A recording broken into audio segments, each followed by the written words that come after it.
You're listening to the Latinx Press podcast. I'm Henry Barajas. This episode is a special one because, um, well, let me just start with saying thanks for listening. I've said this in the previous episode, but I'll probably reiterate this at the beginning of every episode. But Latinx Press podcast was originally something I was doing through my Substack. Um, But after all the things that Substack has been doing, I had to pull away from that and find an alternative newsletter, which a newsletter is to me the life and the lifeblood of me being a creative. Like I am old enough to have seen so many iterations of social media, whether they be chat rooms, whether they be whatever. But they're fleeting. So thankfully, news emails aren't, and I've been able to cultivate a really awesome crew of people that want to see me do well. And because of that, I've been able to go on to big events like the LA Book Festival. I was just there last weekend. Um, like when I moved out here, I had done a lot of conventions and different shows. But then I love book festivals. Like I've been going to the Tucson Festival of Books before. Like I used to go all the time before I moved out to LA. I was invited back a couple times to talk about La Voz de Mayo and Helm Grey Castle. During the pandemic. So unfortunately, all my friends that used to work there have gone on to retire and to, thankfully live their beautiful lives in without having to do the day-to-day grind. So I've lost my connections there. So I don't, unless I'm invited back, I don't know when's the next time I'll be going to that show. But I randomly got an email a month and a half ago to do LA Times Festival of Books, and it was always like, I think like any creative or writer or artist here in this space has like personal bucket lists that they want to do, and LA Times has been on that list. One of the reasons why Death to Pachuco exists is because LA has been so good to me, and I've noticed LA loves LA. Like anything that has any story, movie, anything that has anything to do with LA, there is an audience for it. So there was some strategic planning when I first started making Death to Pachuco. Granted, not a history that people like to remember, but a history not a lot of people know about. So it was nice to be there in a packed room, thanks to Angie and Mimi Pond bringing all those people to the panel and having such a huge space for me to be able to pitch this new series I'm doing with Rachel and Lee and Top Cow and Image.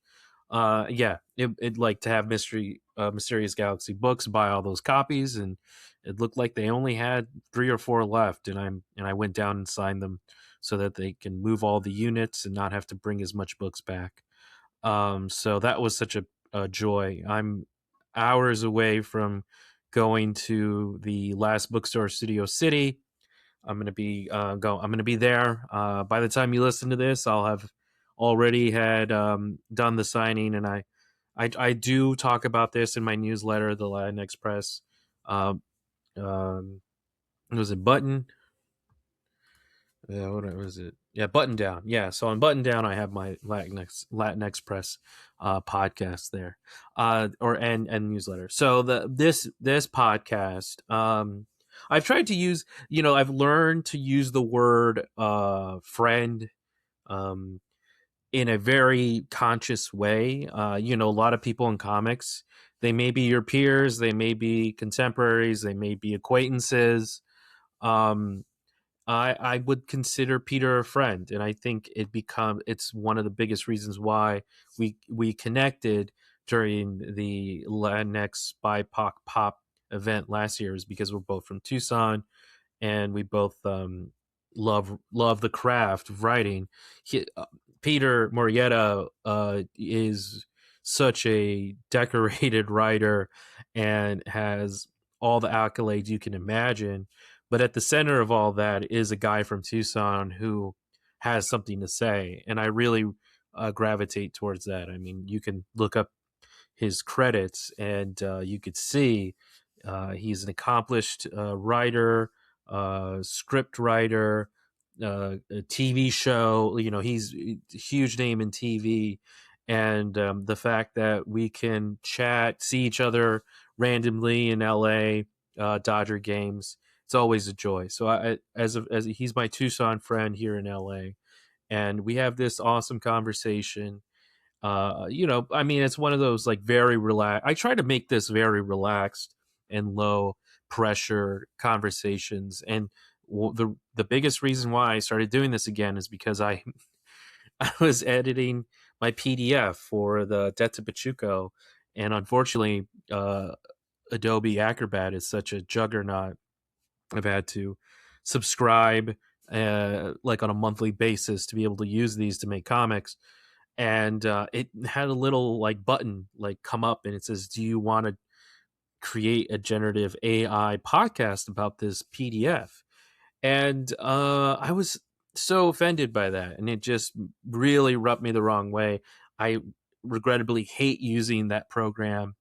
Unfortunately, Riverside is I mean, there is like no place I can find, unless I'm like recording on Google, like meetups, and then like uploading it to a personal software program that have to buy. It unfortunately, there's like every piece of the internet is using AI in some sort of fashion, and I am such a staunch anti AI person. I Until there is a reasonable, um, an environmentally friendly way to do it, I don't foresee myself intentionally using it. Unfortunately, I have to use it in these like very haphazard ways, and it really like bums me out to no end. But I understand that there's just like, I mean, I'm fighting it as best as I can. But I was just offended that this program wanted to create fake people to talk about this PDF. What if it was like a contract? What if, I don't know? It just upset me so much. And I love podcasts. I love talking to people. I love interviewing people, and that's why I do this, is just to be able to promote myself and my friends, and to have these conversations about the things that we're passionate about. So if this resonates with you in any way, please share it.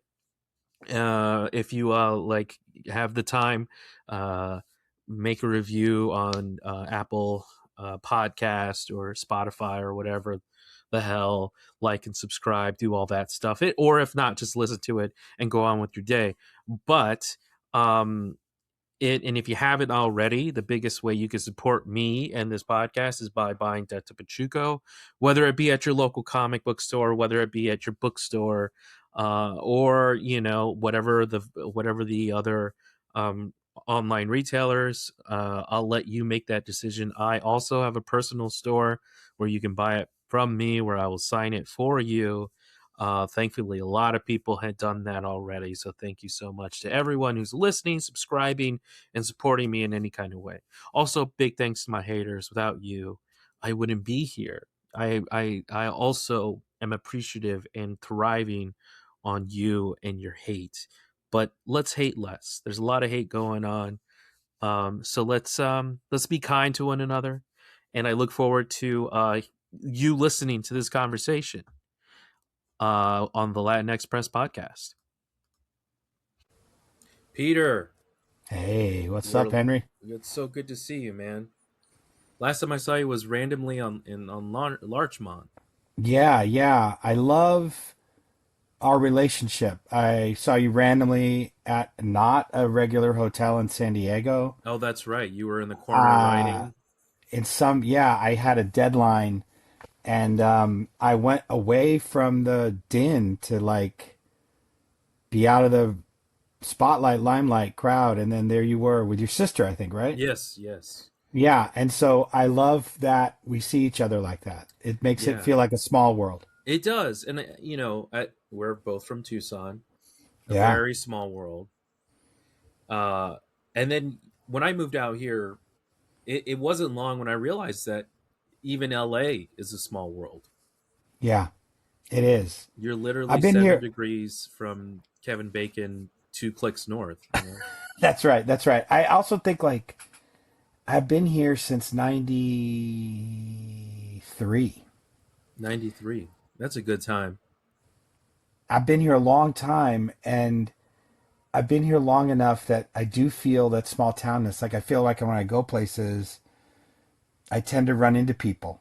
Yeah, Like it's just cool. it is cool. Yeah. I joined the WGA softball league, Oh, nice. and I ran into some teammates at Costco, you know. See, that's great. That's great. I love it. I think It's my so favorite cool. place where I saw you was for Fernando's first pitch. Yeah, that's right. That's right. That's right. Yeah, With we you were. and Jay Gonza, right? Yeah, You were we were. there. Gonza Yeah. like called me one day, and he was like, "You're not. You don't make any plans. We're going to the Dodgers game." And it was like a big brother, like saying, "Hey, little brother, we're getting Yeah. out of school early and going to the see Dodgers." That And was a special day because if I remember right, Vince Scully came out to throw the first pitch in quotes and then had an yeah, arm problem, like a really bad theatrical thing, and they called Fernando from the dugout to do the pitch. It was no, very that was cool. his last one before he died. Oh, Were you that at one. that? Okay. I was at that. Yeah, Yes, yeah, yes, yeah. yes, That's yes, the yes, one. yes. Yeah, Yeah. so that was like literally his first and last pitch. Literally. Yeah. Yeah. His last first pitch. His last first pitch. Yeah. That was Yeah. crazy. No, I mean, were you always a Dodgers fan, or You know, it's a good question, Henry, and I love that you're from Tucson, so you'll understand some of this. you're a And Toros maybe guy? Obviously. obviously my first baseball game was the Tucson Toros game, and my grandfather used to take me. He was a mechanic at Rawlings Chrysler Plymouth dealership, and Oh wow. so he would come home and take me to Toros games. And I remember having there was a Toros poster, and it wasn't even like a photograph poster. It was like from the time period where like this painter named Leroy Neiman would paint these bizarre neon watercolors of athletes. And Hmm. so it was this like one off. It wasn't even him. Wow. And I really wanted it. And it was teeming rain. It was a full monsoon. And my Oh grandmother was wow. like, they're not going to play the game. And I was like, but I want the poster. And so my grandpa drove me to the stadium. In the I had an rain. umbrella. I ran in. There was a guy at the gate who couldn't believe anyone even showed up. He literally was like, "What are you doing here?" And I was like, "I want my poster." And he ran into the like office or something and came back with one. So I've always loved baseball. And then the Dodgers piece is so interesting because I grew up a Red Sox fan Oh wow. because my mom's side of the family, lot of Boston, and I grew up that way. My uncle Dave, huge Red Sox fan, and so followed them forever. Like I have Yeah. memories of being in Wildcat Stadium in 1986, you know, listening on an AM radio to the Red Sox lose the World Series while I was watching like a football game. And like, so, but at the same time, because I'm such a huge baseball fan, you could get the Dodgers radio on AM in my house in Tucson at night. Like Oh at cool. night, the signal was strong enough. And so I had all these nights growing up, like falling asleep as a kid listening to Vince Scully. Wow. It was pretty cool. I had a notch on my clock radio with a knife I made because you have to have, I was young and it was like lights out at a certain time. And so I had a notch. So when they would say you got to go to bed, I could lights are out and I could find where that was on the You're radio. like a little MacGyver. Yeah, Just yeah, yeah.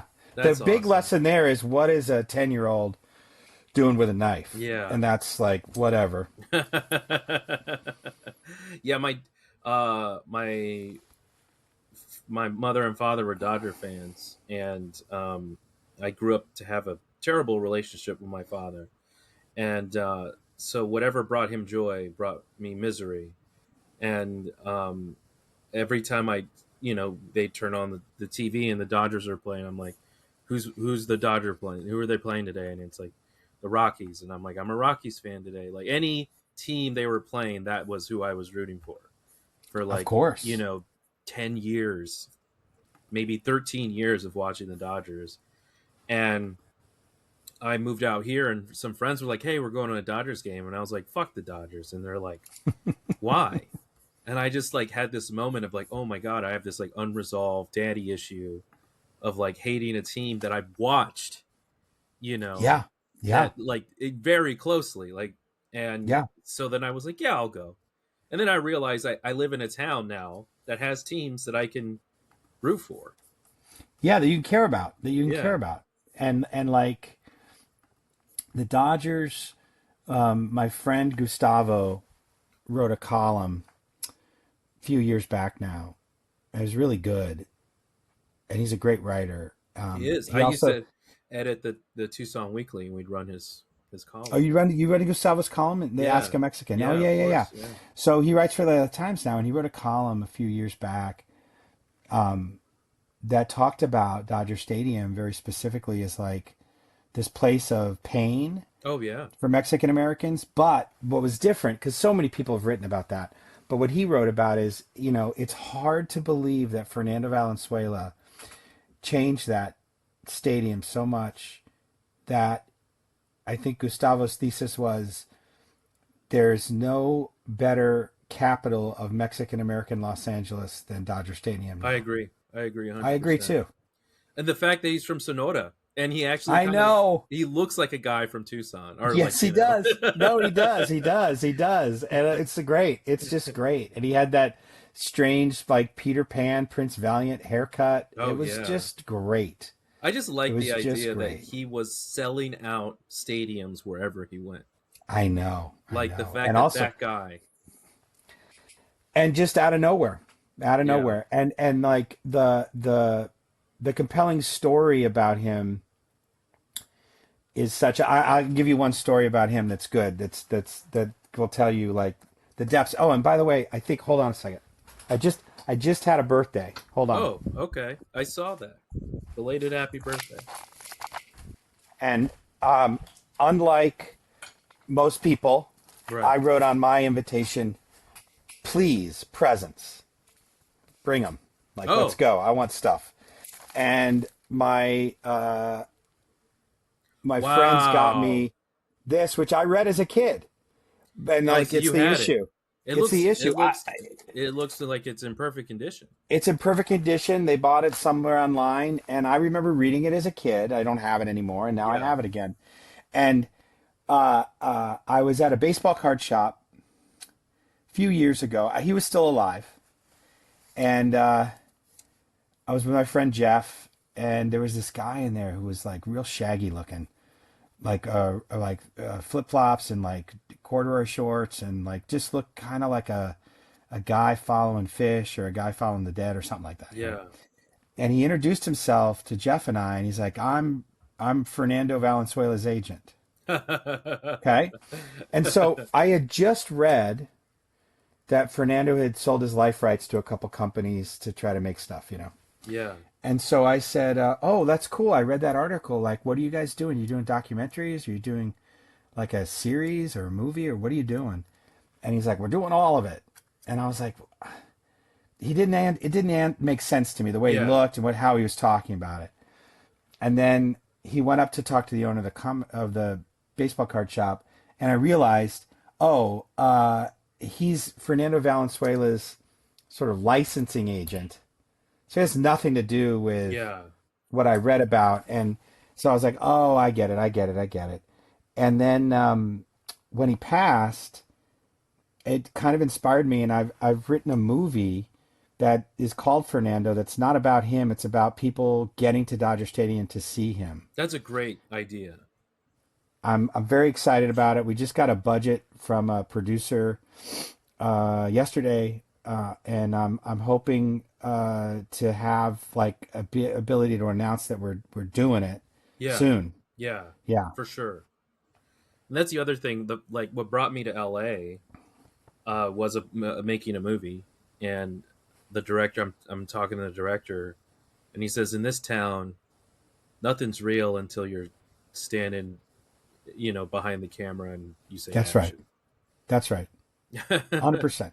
No, I agree. And I think, but it's a town of dreams, and like you really have to have them, and you have Oh to yeah. chase them, and you got to be real about them. I have a lot of people that I try to mentor, young writers, and I think over the years, last 5 or 6, 7 years, like there's been a growth in if come deals. And if anybody's watching or listening to the podcast, like if come deals are deals where you negotiate a contract and you negotiate your rates for a series, but you don't get any money until it sells. So it's if this sells, you will come to get this money. And it's created a lot of like poor writers, right? Because Oh it's yeah. like could be a year. And the other thing it's done in a whole new generation of writers is you run into somebody, they go, "Hey, I sold a show," and you're like, "That's awesome."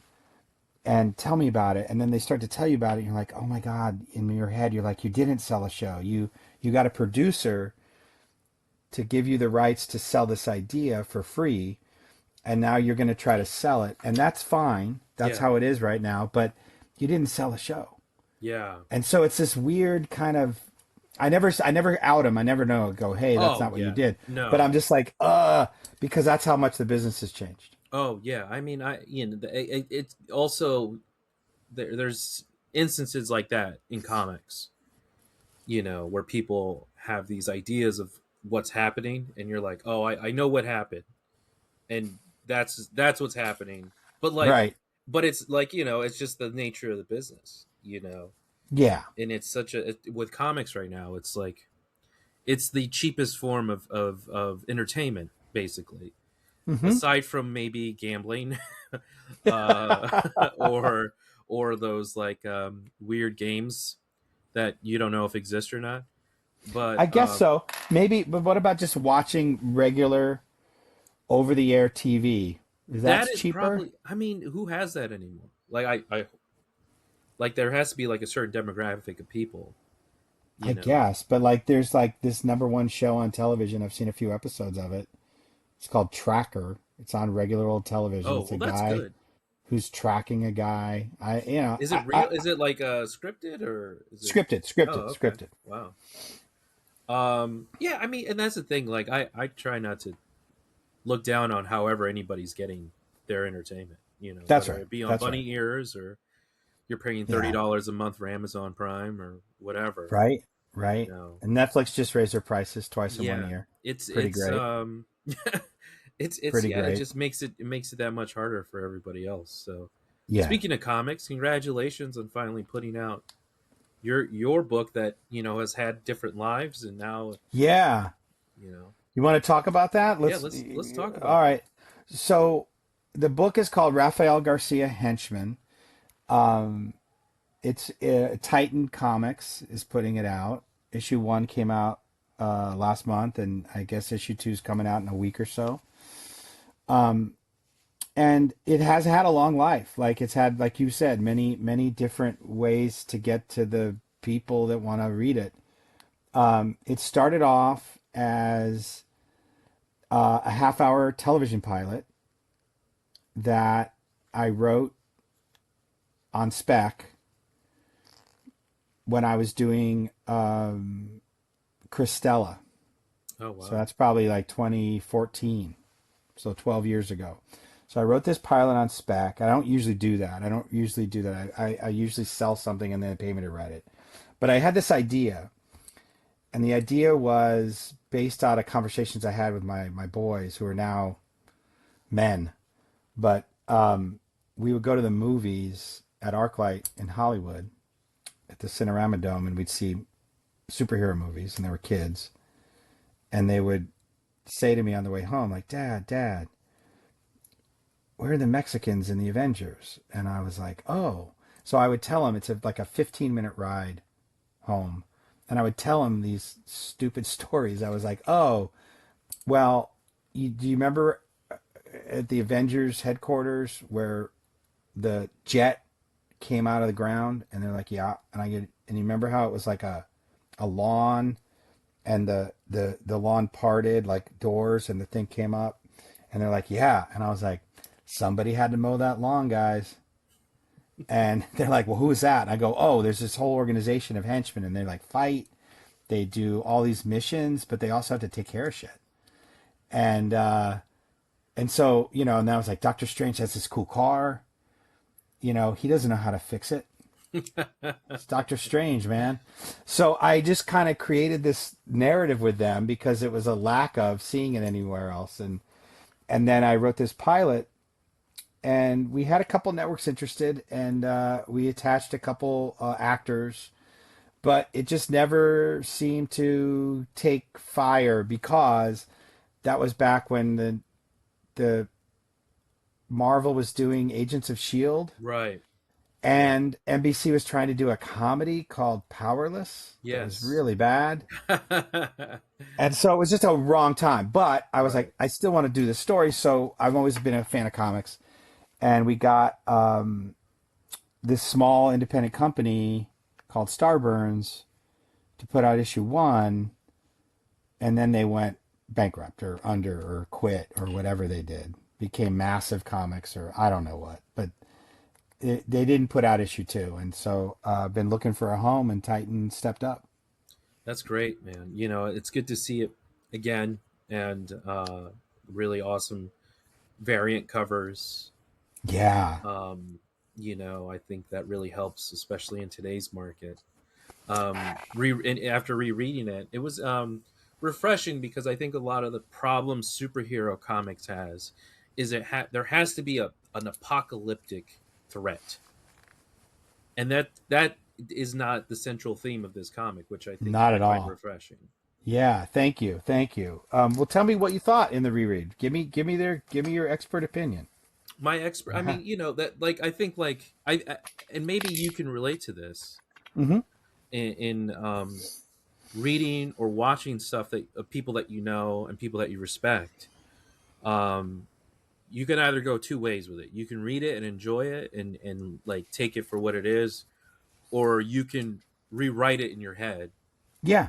And I think like the I what I liked is that um this it feels like a sitcom or like some sort of like it feels like there is like a levity to it that Mm-hmm. superhero comics don't have. Yeah, yeah. I was very inspired by once we decided to turn it into a book, and I started adapting it with Dave Schrader, who was sort of my expert in the field when I was trying to write it. I kept talking about Kevin McGuire's Justice League. I kept Yes. talking about Keith Giffen's writing in Kevin McGuire's Justice League.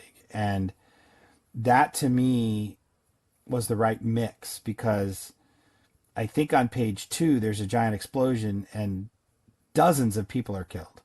Yeah. And yet you're right. There are these kind of bizarre, not bizarre. There are these comic moments that I think you find if you're drill down into like what is the life, if the constant idea, what is the life of a guy who works for this company that's a supervillain company, and he's questioning like, am I bad, do I have worth? And so naturally there's going to be comic moments, Yeah. and I think like one of my favorite ones in the first issue is everything goes to shit and it's blown up, and then the one guy's like, well, I'm out, I'm going to retire. And the second that happens, he's like, well, maybe I should get his job. Yeah. And there's this argument with a friend, like, I don't know, man, I don't think that's a good idea. And so I just find that kind of like very slice of life, and it kind of goes back to Chicago and learning improv and comedy from Del Close, where he said like, I don't want to teach you to be funny. I want to teach you to tell the truth Yeah. of your character all the time. And sometimes it's going to be funny, and sometimes it's going to be sweet, and sometimes it's going to be sad. Yeah. No, and that is like what runs through the first issue in a good way. Where another thing I think a lot of comic book writers don't know how to do is set up characters in a way that is like that isn't robotic, or like hello John, hello, where they're just like, Yes, you're just like, yes, you're like, yes, yes. like that's not how we talk, and there's a way to do this where we don't sound like that, or we don't, Yeah, yeah, I agree and with I you. think I there was agree a with you. natural growth of character in a way that like, is like, oh, this is like a different kind of comic in a good way. Thank you. Thank you. I think that that means a lot. It's intentional, right? It's very Yeah. intentional. And I'm working on another book now, and I got some great notes on my second issue, and I just turned it back in. And you know, when I'm chiseling it is what I call like the rewriting process. Like you've got it, now you got to like take the edges off of it. Um, I'm finding exactly those moments, Henry. Like I'm like, oh my god, how many times did he say the other guy's name? Well, forget it. Let's get it out. Get it out. Yeah. And you, but you do have that skill as a writer over years and years and years of how do I how do I give the exposition I need but make it feel not terrible. Right. And so it's chiseling. It's chiseling. Like I think if another handled another way, that first page would have been about like the rules of being a perimeter Right.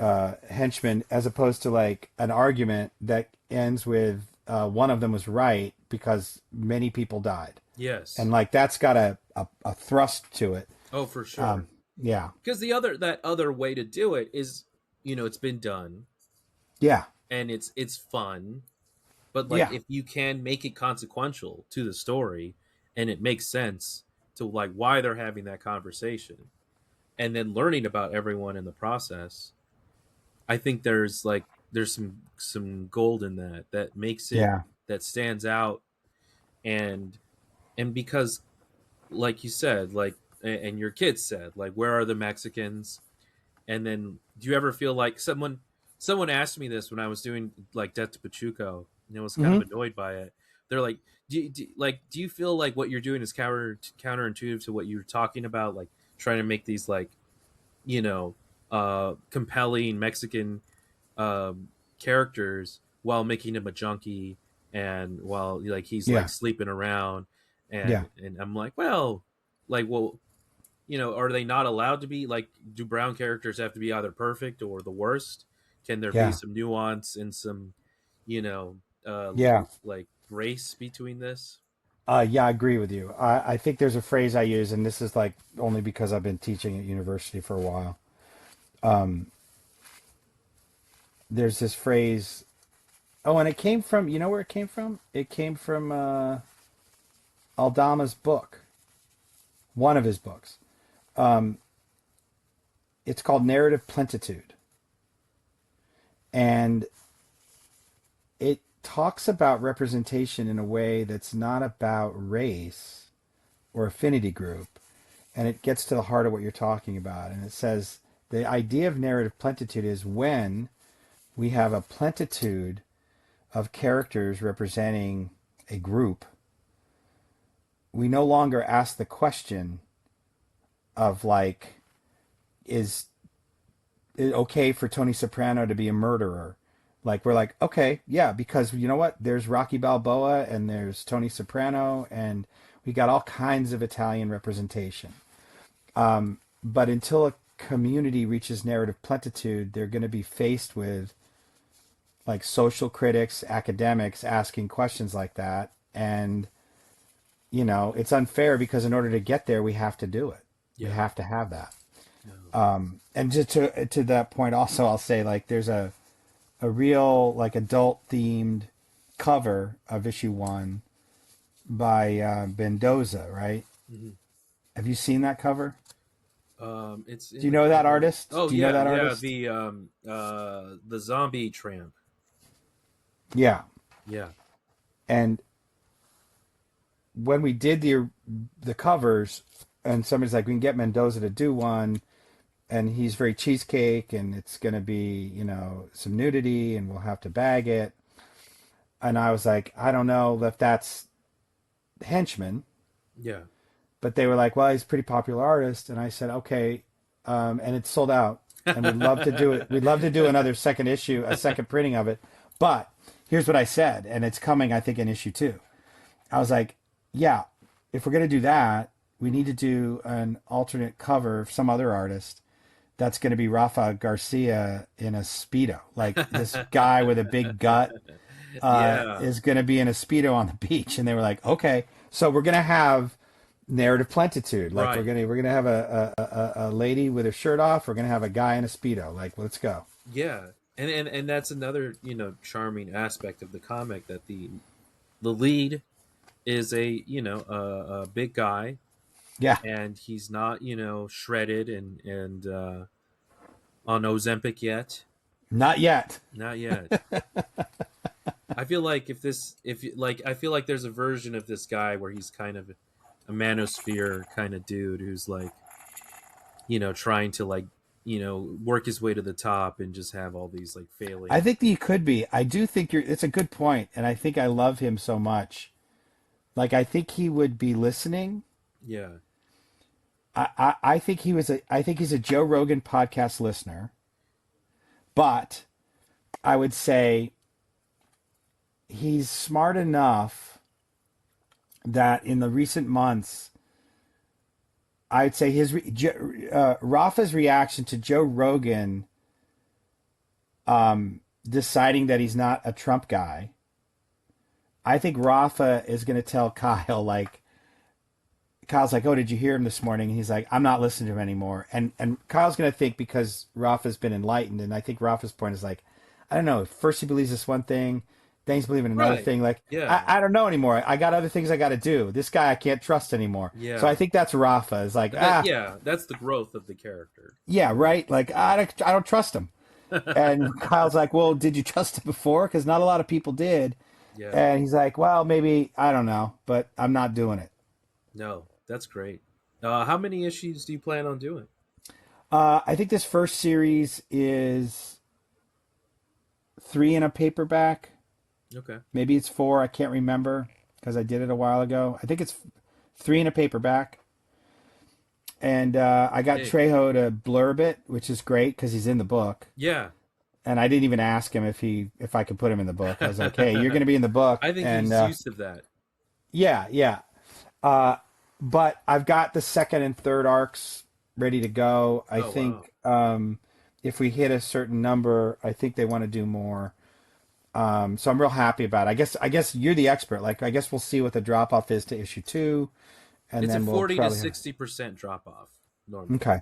And um it's hard. I mean, the biggest problem with comics is that everyone wants issue 1, Yeah.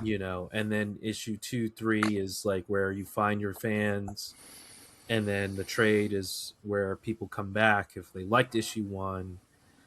It's a fickle business. It's Yeah. right It now is. we're in this bubble of speculator comics, I've seen that, which and I've been through before. Like the you '90s know, had oh, for the sure, '90s had the foil covers and the the death of Superman. we've Even seen my that. parents got caught up in that. We used to sell at the swap meet every weekend, and they would, yeah, Tancaverde swap me Tankerverde swap meet over on the when it was south. on Tancaverde when it was No, on when it was Tancaverde on or no? it's in the south side where it is Mm-hmm. now, and they had me appraise comics, like the old guy in Toy Story 2, Mm-hmm. and I would just like look at the corners, and they didn't think I'd actually read them, so they were like, "Is this one worth $1 million?" I'm like, "No, it's No. worth less than you know it was purchased."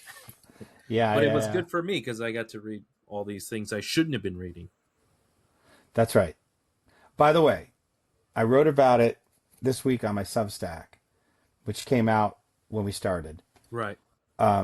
this podcast. I had a real kind of magical moment this past week. On Wednesday I went in to get comics, and I was blazing through. I was on the way somewhere else. It's funny. I used to have my assistant go get them, and literally for 5 years. And I'd say 2 years ago, so post COVID, I was like, you know what? That's like maybe my one unfettered, joyful, not responsible thing I do all week. And so like I'm doing it. And so it's like my little sanctuary. I have like a faculty meeting that I have to do at 12:30 on Wednesdays, and so like I'm there when they open. I do my thing. I get to my office, and it's great. So I go in this Wednesday to get books, and and you see regulars there, right? I don't know Oh their yeah. names, but it's like guy with a bucket hat. He's always there. Yeah. Here's this guy, right? And there was a mom, and she had two kids with her. One was like a 9-year-old boy. He had big old horn rimmed glasses on, and one of the people that work in the shop was trying to help him because he wanted everything about Miles Morales. It was great. Like he's like, Oh, that's cool. I want Spider Man and I want Miles Morales, and so they were showing him here's the trades and stuff like that. And I started to leave, and I was like, ooh. So I grabbed. There was like a couple left of the Henchman with my autograph on it, and I grabbed one and I told Ryan, I was like, hey, just put this on my account. And so I went back and I said to him, I go, hey, I wrote this. I'm going to give it to you. And he was like, oh. And I said, I want you to enjoy it. I said, I want you to never stop reading. And like, don't listen to everybody. And so I gave it to him and I left. And I didn't, it's not like I felt, oh, good for Peter. What a Yeah, yeah, great yeah. guy you are. What I was doing is somewhat selfish, but what I wrote about this week in my Substack is like, it I didn't think about it in the moment. I just did it. And then I was driving away and I was like, oh, this is like the reason I got compelled is, I remember being that age. And I remember I used to have to get allergy shots twice a week. Oh wow. And I had to go to this doctor's office like right after school twice a week, Tuesdays and Thursdays. And I had to get shots in each arm. And I would beg my mom to take me to the drugstore to get comics from the spinner rack afterwards. And I wrote in the Substack, I go, and I now looking back on it, I think I acted like it hurt more than it did because I was like, oh So my you get God. Yeah, so I get comics. And so I was like, I just wanted to sort of give that to 9-year-old me. Yeah. Like, look at that. No, I just did a talk at Ventura College yesterday and told the story of someone asked me like what was the comic that made you a comic fan. Mm-hmm. I mean, the real answer to that was World's Finest #2 by Dave Gibbons and Steve Rude, where Batman goes to Metropolis and Superman goes to Gotham. So What year was that out? like 91, probably 91, How old were 91 to you? 95. I was, like 6 or 7 when I read it.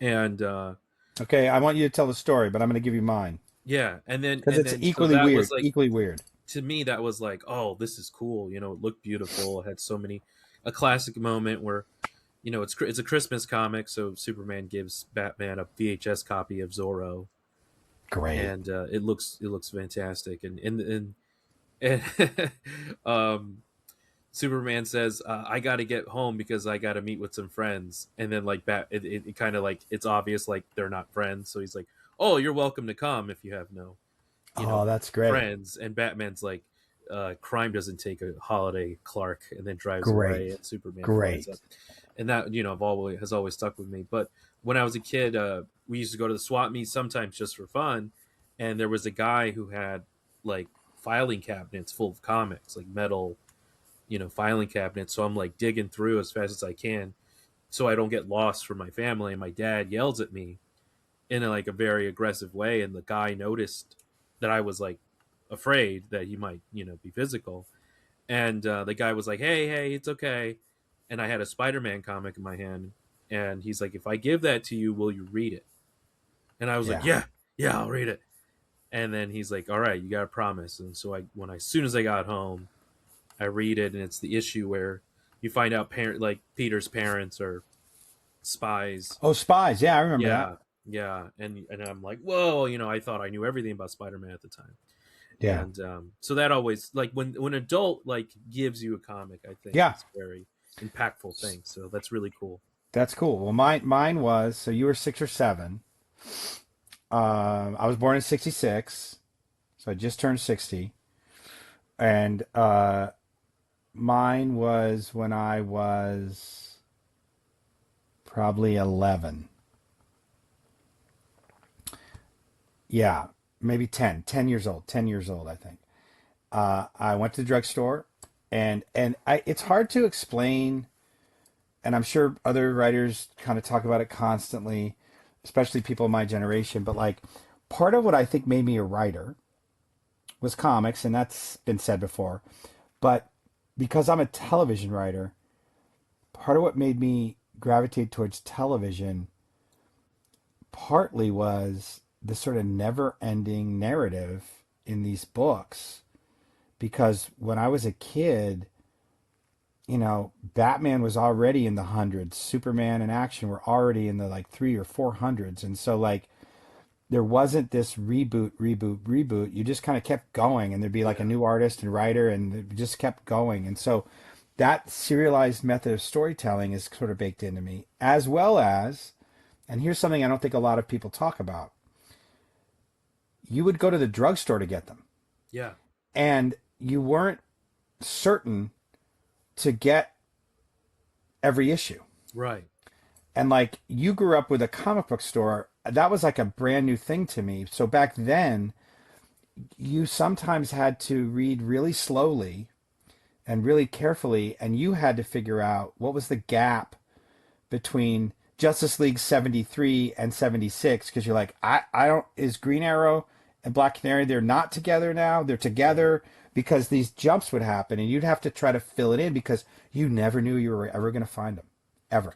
right. And so my first comic book that really made me a fan, I went to the drugstore and I picked up this issue, and it was number 58 of this comic book. And I saw the cover, and the cover had a drawing on it of a character in red, white, and blue, but not Captain America. It had Robin, but in a really weird outfit, and it had this Supergirl, but with like a white suit on and like a cutout by her boobs. And I was like, what is this? And so I picked it up, and it I don't even remember if the very beginning of it said anything about like, this is the first issue after All Star Comics stopped publication in 1955 with issue 57, and now we're doing 58. But I was kind of in this world that was like contemporary. Those three people were like new heroes trying to break into the Justice Society, which I had never heard of. And all these characters look so different. I'd never seen it. And Wally Wood was the artist. Oh wow, And so I was like, this art is great. And this story is amazing. And it's about these three young people trying to like break into like these old like Wildcat and Hourman, and everybody's like, man, on you.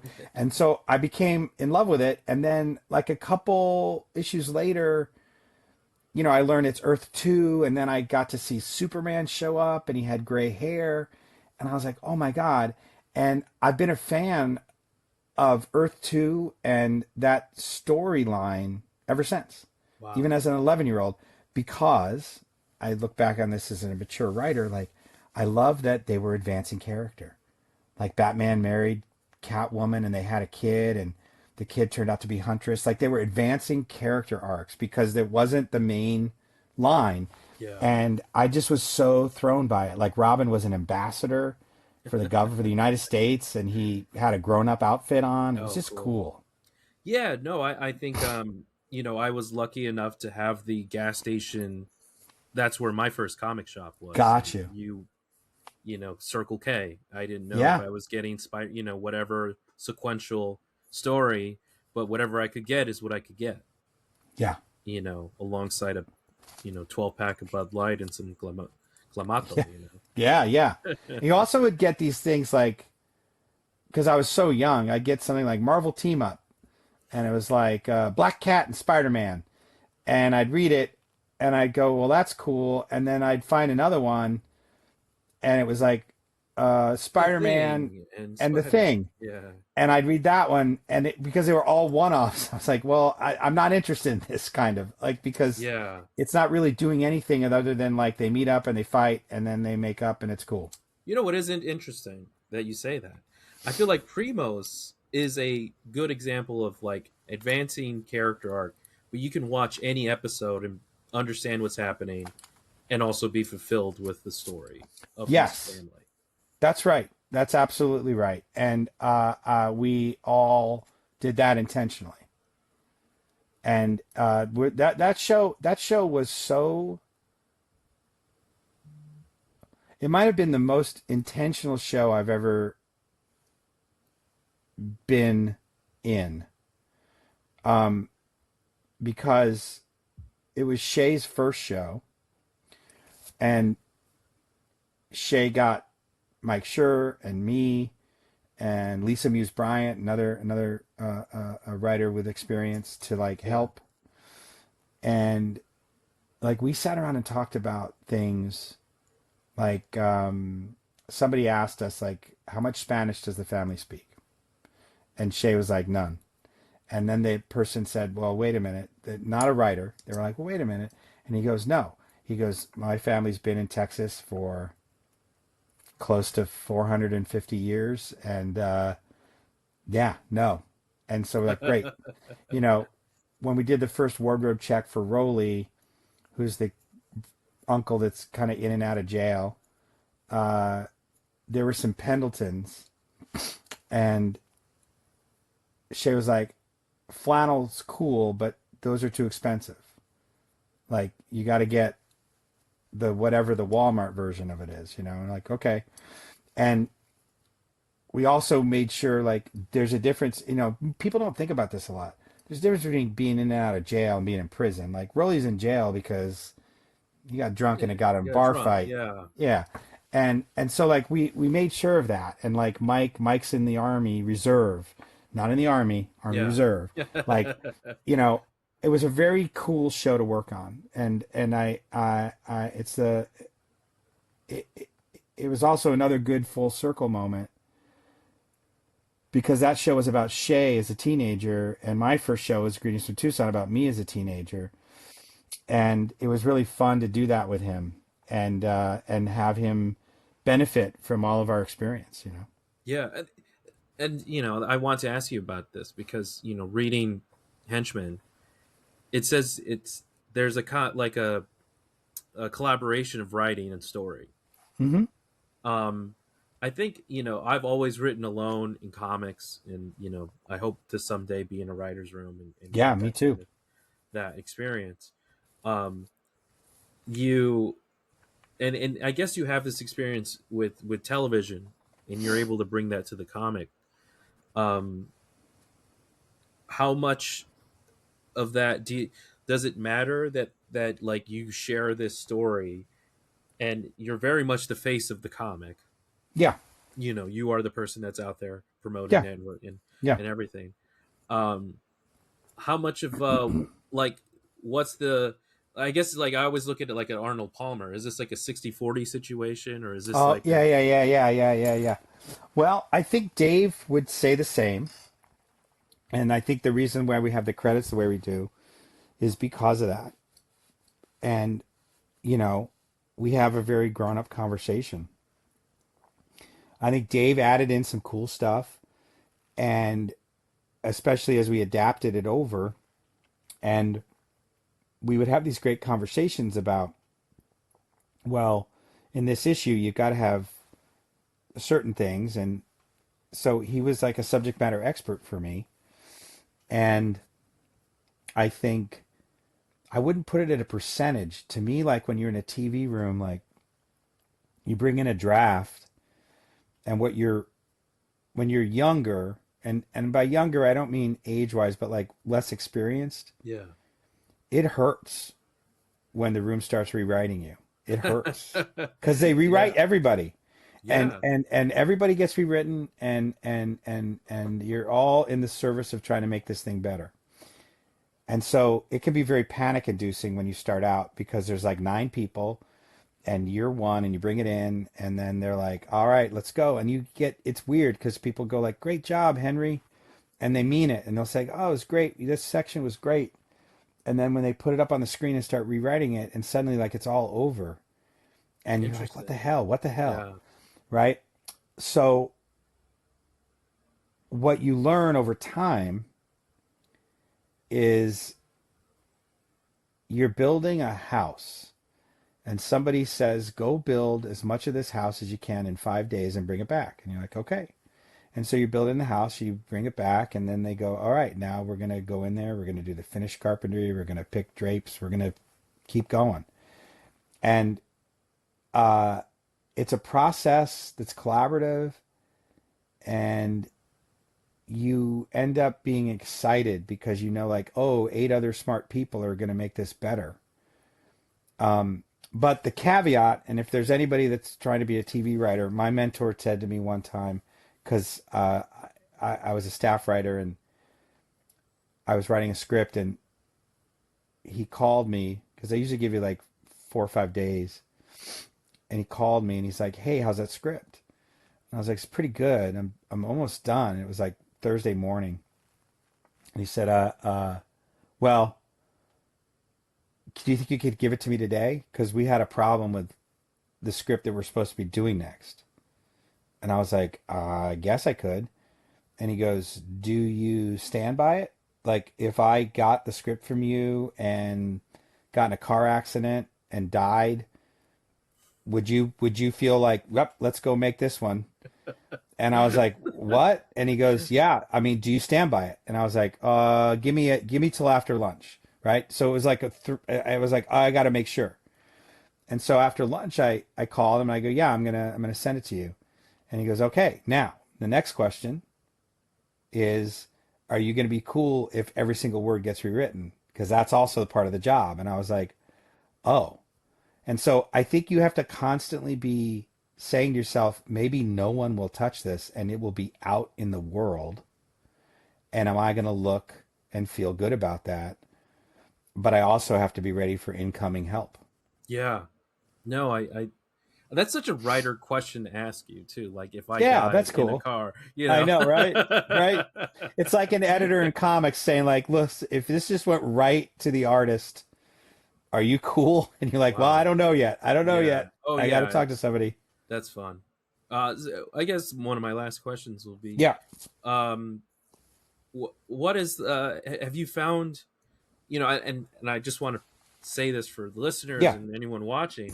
Peter's a real deal comics fan. I've seen him hunt for new comics on the wall at Golden Apple, with like a almost like childlike glee Hmm. of just like, whoa, what's out there, and you're excited to like read what you want and pick up new stuff. Um, so like obviously, doing this comic is something that must be fulfilling in some. Very huge fulfilling. Yeah. And so I guess as a writer, what do you like about writing comics as opposed to anything else you could be writing? My kid, Dan, my youngest, is about to start law school. Um, I'll give you his answer because he said, so your comic's out today. And I was like, yeah. And he goes, that must be really cool. And I was like, yeah, it is cool. And he goes, it's not that like, you know, everything else you've ever written isn't cool. And like you've won Emmys and you've made careers, like that's all cool, but it must be pretty cool to to to do something that you've loved forever. So that's what I think it is. That's It's I'm doing awesome. something I love forever. And I got another one coming, and I'm very happy. And I think the thing I like most about it, besides just loving it, I is guess from a craft point of yeah, view. from a craft point Yeah. of view, I think what I love about it is even though I've read it for 50 years, I love that it's a new enough form for me that I wake up and I feel challenged. Like, okay, I was lucky enough. I'm on the WGA West board of directors, which is not a lucky thing to be on. Let me say that right there. But amongst the nice things is John Rogers is also on the board, and he wrote Blue Beetle and he wrote a lot of cool stuff. And we were talking before a meeting once, and he was like, "It's the hardest thing, huh?" And I was like, "Yeah, it really is hard." And he goes, and this is his words. He goes, when we write movies or we write TV, there's somebody that's going to come along and like pick the shot, maybe the wardrobe. And he goes, but you realize when you're writing these things, like you're writing the script, you're also the cinematographer, you're also the director, and you have to do all that.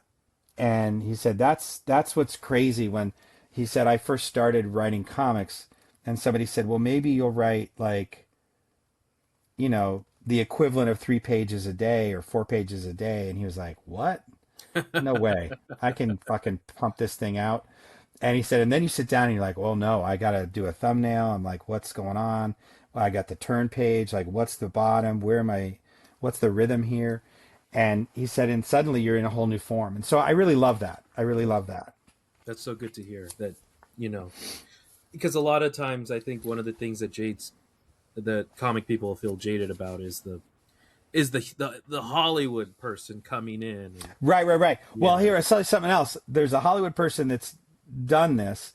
And I was talking to them in an elevator, and they're very famous. And they were like, hey man, and I said, well, they said, how's it going? And I said, pretty good. I said, I just redid a section because I realized that the way it lays out, like I wanted this interrupt from the bottom of a page to the top of the page. And so I had to do some redoing. And literally in the elevator said to me, oh, I don't think about that. And I was like, oh, I know you don't. I know you don't. I've seen your book. Like, like, oh yeah, you're just wandering Yeah, around, finishing it and handing it to somebody else. Yeah. I think because I respect it so much, yeah, I'm gonna make those choices. that's exciting. Well, thanks, Peter. Yeah. Thank you, Henry. I love your book, and I love that we keep running into each other, and we also make specific time for each other Oh, for too. sure. I Yeah. want to make sure people know that, but I also just sort of love like you, and I've got a couple of friends that are just like, oh, there you are, and I think that's great. Yeah.